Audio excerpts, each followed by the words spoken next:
இப்போ நிறைய பெற்றோர்களுக்கு இருக்க பெரிய குழப்பம் என்னன்னா, ஃபோன் கொடுக்கலாமா கொடுக்கக்கூடாதா அப்படிங்கிறது ஒரு பெரிய குழப்பம். என்னை கேட்டிங்கன்னா, முடிஞ்சால் உங்களால் தடுத்து பாருங்க. உங்களால் தவிர்க்கவே முடியாது குழந்தைகிட்ட ஃபோன் கொடுக்குறத.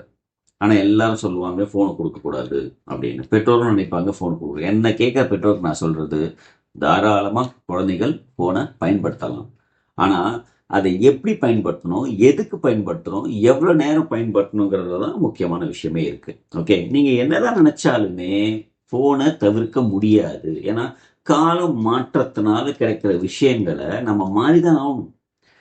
மாற்றம் ஒன்றுதான் மாறாதது. ஸோ இந்த மாற்றத்துக்கு நம்ம மாறிதான் ஆகணும். வேற வழியே கிடையாது. நீங்க கொடுக்க வேணாம்னு நினைச்சாலும் சரி, கொடுக்க வேணாம்னு நினைச்சாலும் சரி, எதுவும் நடக்காது. கண்டிப்பா அவன் குழந்தை கையில போன் இருக்கும். ஸோ எப்படி அதை பயன்படுத்தணும் அப்படிங்கிறது தான் நம்ம பெற்றோர்கள் சொல்லித்தரணும், ஆசிரியர்கள் சொல்லித்தர வேண்டிய விஷயம். என்ன அப்படின்னு பார்த்தோம்னா, இப்போ நம்ம ஒரு குழம்பு வைக்கணும். என்ன பண்றோம் இப்பெல்லாம்?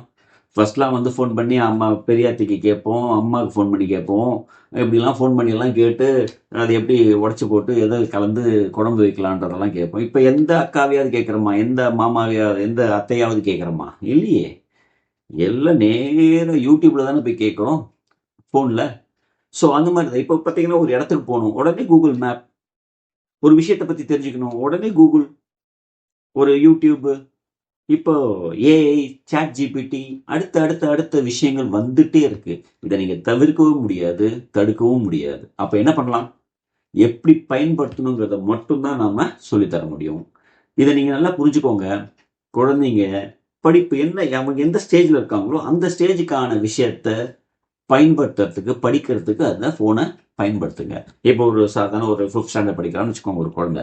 ஸோ அது ரெஸ்பிரேட்டரி ஆர்கன் வருதுன்னா, நீங்கள் ரெஸ்பிரேட்டரி ஆர்கன்னு 5th ஸ்டாண்டர்ட்னு போட்டிங்கன்னு வச்சுக்கோங்க யூடியூப்ல, உங்களுக்கு 10 பேர் அதை பற்றி எக்ஸ்பிளைன் பண்ணியிருப்பாங்க. அதில் 5 பேர் ஒரு நல்ல அனிமேஷனோடு சேர்த்து அழகாக சொல்லி கொடுத்துருப்பாங்க புரியுற மாதிரி.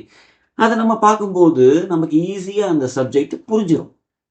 இப்போ எப்படி உங்களுக்கு குழம்பு புரிஞ்சுதோ, இப்படி மேப் போட்டு பார்க்கும்போது அந்த ரூட்டு புரிஞ்சதோ, ஒரு விஷயம் தெரியாததை புரியும் போது, அதே போல் அந்த குழந்தையும் அந்த விஷயத்த தெரிஞ்சுக்கிறதுக்கான வாய்ப்பு அழகாக அதிகமாக இருக்குது நம்மளுடைய ஃபோனில். ஓகே, ஸோ படிக்கிறதுக்கு பயன்படுத்துங்க, நல்ல விஷயங்களை கற்றுக்கிறதுக்கு பயன்படுத்துங்க. ஃபோன் குழந்தைங்க யூஸ் பண்ணும்போது பெரியவங்க கூட இருந்து அதுக்கான டைமை ஸ்பெண்ட் பண்ணுங்க. கூட இருந்துக்கணும், அது ரொம்ப முக்கியம். இதை இப்போ நீங்கள் பழக்கும் போது பார்த்தீங்கன்னா, அந்த குழந்தை ஃபோனை வந்து எதுக்காக யூஸ் பண்ணுறோன்ற பழக்கம் அழகாக அதுக்கு பில்ட் ஆகிடும். நல்ல விஷயத்துக்கு மட்டுமே பயன்படுத்தும். தேங்க்யூ.